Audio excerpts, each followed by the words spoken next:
ప్రతిపక్షాల కారణంగానే రాష్ట్రం దివాలా తీసింది అన్నారు మంత్రి జూపల్లి కృష్ణారావు. రాష్ట్రానికి పెట్టుబడులు ఆకర్షించడానికే మిస్ వరల్డ్ పోటీలు నిర్వహిస్తున్నామని చెప్పారు. రైతుల గురించి మాట్లాడే హక్కు విపక్షాలకు లేదన్నారు జూపల్లి. ప్రతిపక్షాల వాళ్ళు ఈ ఆర్థిక పరిస్థితి బాగలేదు, ఇప్పుడు ఇది అవసరమా అని మాట్లాడుతున్నారు.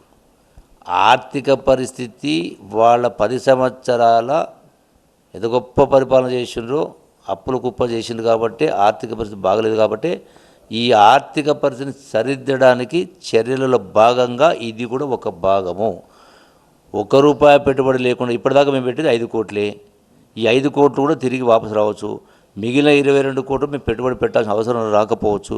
రాష్ట్రాన్ని సర్వనాశనం చేసి రాష్ట్రాన్ని అప్పుల కుప్పగా చేసిండ్రు కాబట్టి దాని నుంచి బయటపడేయాలంటే విదేశాలకు వెళ్ళాలి, పెట్టుబడులు రప్పియాలి, విదేశాల ముంగట ఈ యొక్క పర్యాటక కేంద్రాలను ప్రదర్శించి పర్యాటకులు రప్పించాలా, చేయాల్సిన ఆవశ్యకత ఉంది. కాబట్టి మీ నిర్వాహక వల్లనే ఇవన్నీ చేయాల్సి వస్తుంది. కాబట్టి వాళ్లకు దీన్ని తప్పుపెట్టేటువంటి అవకాశం లేదు.